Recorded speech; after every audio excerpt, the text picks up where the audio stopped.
pessoas que têm grandes feitos na vida, normalmente têm uma origem. Queria entender qual foi a sua origem. Por que você começou a fazer isso? E eu vejo que às vezes existe relação com a raiva, com a frustração, com a indignação. Qual foi a sua energia aqui? Exatamente isso. Eu era ruim em tudo. Eu era aquele que ninguém queria no time de futebol, que o professor colocava, o Daniel vai pro teu time. Não, esse era o Daniel, entende? E as pessoas riam de mim, sabe, tripudiavam, era chacota, assim. E eu achava engraçado, eu ria da minha própria incompetência, assim, sabe? E aí só quando eu entrei na adolescência, isso começou a me incomodar muito. E por coincidências do destino, um amigo de rua, assim, que eu encontrava ele às vezes, né, da ida e vinda do colégio, ele falou que ia começar a fazer aulas de musculação e perguntou se eu não era fim de ir com ele. E aí eu, não sei como é, mas vou experimentar. E foi a primeira vez que eu tive iniciativa de fazer algo que eu não era obrigado a fazer, e foi a primeira vez que eu não fui medíocre naquilo que eu estava fazendo. Que legal. E depois de 1 ano treinando musculação, eu consegui jogar meu ombro para trás, consegui olhar as pessoas no olho, né, levantar a cabeça para olhar no olho, porque antes eu olhava sempre de cima para baixo, quase me pedindo permissão para existir. Meu joelho batia um joelho no outro, assim, eu tinha pisado apronado, Você arrumou na musculação? Era uma desgraça, cara. E aí, só que 1 ano treinando, eu fiquei muito forte, assim, eu desenvolvi muito, porque lá era o meu refúgio, assim, lá é onde eu tava em casa, lá era a minha casa. E eu treinava muitas horas por dia, eu treinava 6 dias por semana, porque no domingo a academia não abria, aí era só fazendo flexões de braço, abdominal e agachamento em casa, e aí eu fiquei bastante forte, assim, e aí comecei a me destacar e comecei a perceber, cara, eu posso escolher, e eu comecei a escolher. Aí eu tinha uma bicicleta, dessas bicicletas de supermercado, câmbio Shimano de plástico, pedal de plástico, e comecei a pedalar, ia pra praia pedalando 100 km, isso com 15 anos de idade. Nossa. Aí com 15 anos de idade fiz uma primeira caminhada de 100 km pra ir pra praia também, porque a gente não tinha carro, né, então o jeito de chegar na praia era com a própria força, né, e eu achava maravilhoso por ser capaz de fazer isso, sabe. Na época tinha umas redes militares, assim, sabe, que eram umas redes que ficam bem pequenininhas, assim, botava numa pochete, e assim, ficava na praia, pescava, comia o que pescava, dormia na rede e ficava lá. Que demais. Simples assim, selvagem, entende? E fiz uma programação mental influenciado pelo Antônio Carlos Belchior, sabe o cantor Belchior? Sim. E ele, uma vez numa entrevista dele, eu vi ele falando que com a inteligência que ele tinha, ele podia ser bem sucedido em qualquer coisa, né? Mas ele preferia cantar. E aí eu peguei, cara, que massa isso. E aí eu decidi que tudo aquilo que fosse alheio a mim, eu ia me entregar. E aí tudo aquilo que parecia difícil era aquilo que eu ia praticar. E comecei a me desenvolver.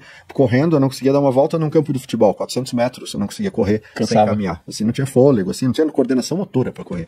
E aí eu comecei a correr. E primeiro eu só queria correr cada vez mais rápido, né?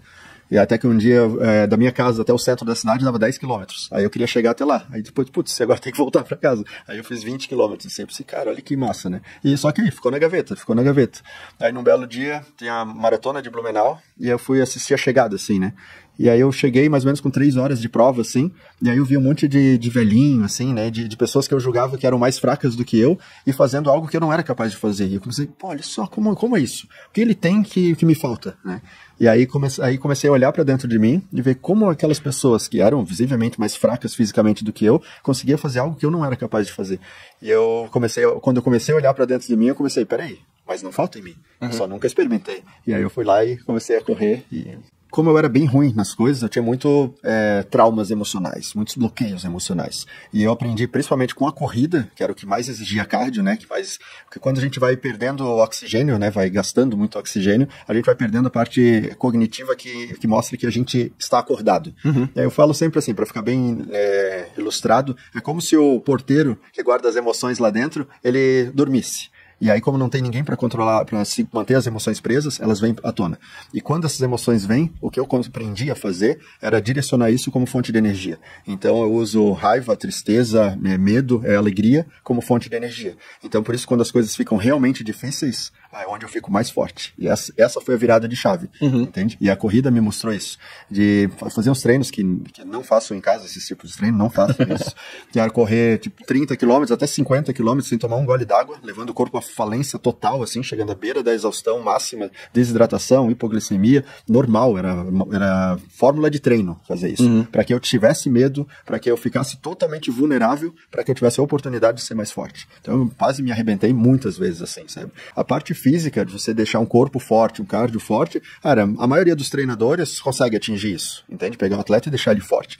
Mas para pegar esse atleta forte e levar ele para um resultado extraordinário, você precisa cuidar do emocional e do mental desse cara. E como é que é feito isso? Esse era o trabalho. Pegando tudo aquilo que a gente tenta colocar no porão, ou aquilo que a gente esconde debaixo do tapete, e trazendo à tona. Eu falo que é encarando os teus demônios. E isso é maravilhoso, porque a gente foge dos nossos monstros a vida inteira. A vida inteira a gente está querendo... O monstro está aqui, a gente olha na outra direção e diz, está tudo bem. Mais ou menos esse é o comportamento comum. E o que eu aprendi a fazer é assim, sentir que tem um monstro aqui, beleza, vamos lá falar com ele. E aí você vai encarar. E não importa de onde tenha surgido, por que surgiu, vai lá e falar com ele, vai entender. Você está falando de traumas, de medos? Todos os bloqueios que a gente tem, que a gente finge que não tem. Que a gente sempre está querendo parecer melhor do que a gente é. E a gente fica sempre à margem do que poderia ser. Essa é o grande vacilo. Entende? Querer parecer melhor do que é e viver, por isso, viver à margem do que poderia ser. Quando deveria ser exatamente o contrário. Reconhece a tua fraqueza, reconhece a tua limitação e agora tem a oportunidade para realmente subir o nível, entende? Porque enquanto a gente nega que a gente é fraco, que a gente é ruim, a gente fica vivendo ali naquele looping vicioso ali e não avança. E não importa quantos anos você siga repetindo, não vai avançar. Mas quando você olha para aquilo que mais causa dor principalmente emocional, é revolucionário.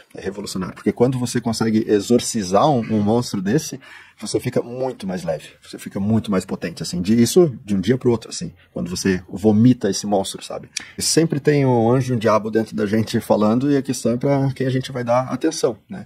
E desculpa para não fazer as coisas, desculpa para fracassar, é o mais fácil. Né? E a visão social nossa aqui no Brasil é muito condescendente, assim, né? Sempre que alguém fracassa, é muito fácil a pessoa ser acolhida e tal, assim, mas tudo bem, na próxima você vai. E não, cara, não, olha o que tu errou, levanta a cabeça e vai, cara, tipo, não tem que passar a mão na cabeça, entende? Tipo, eu tô escrevendo um livro agora que chama Beleza do Fracasso, que é justamente pegando todas as coisas que deram errado na vida e que foram necessárias para fazer dar certo.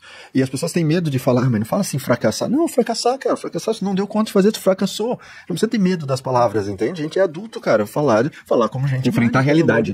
Realidade, pelo amor de Deus. Porque ter medo das palavras vai mudar o teu comportamento, entende? E aí se muda o teu comportamento, você se torna incongruente com aquilo que você deseja. Você precisa reconhecer as suas falhas, entende? E não dá pra ter pena de estar passando por dificuldade. Que habilidade essa dificuldade exigiu que você manifestasse? Que potencial essa dificuldade manifestou em você? Entende? Se a gente não se coloca dentro da fogueira, a gente não aprende a queimar. Eu gosto da frase, você nunca sabe o quanto é forte até que ser forte seja a tua única opção.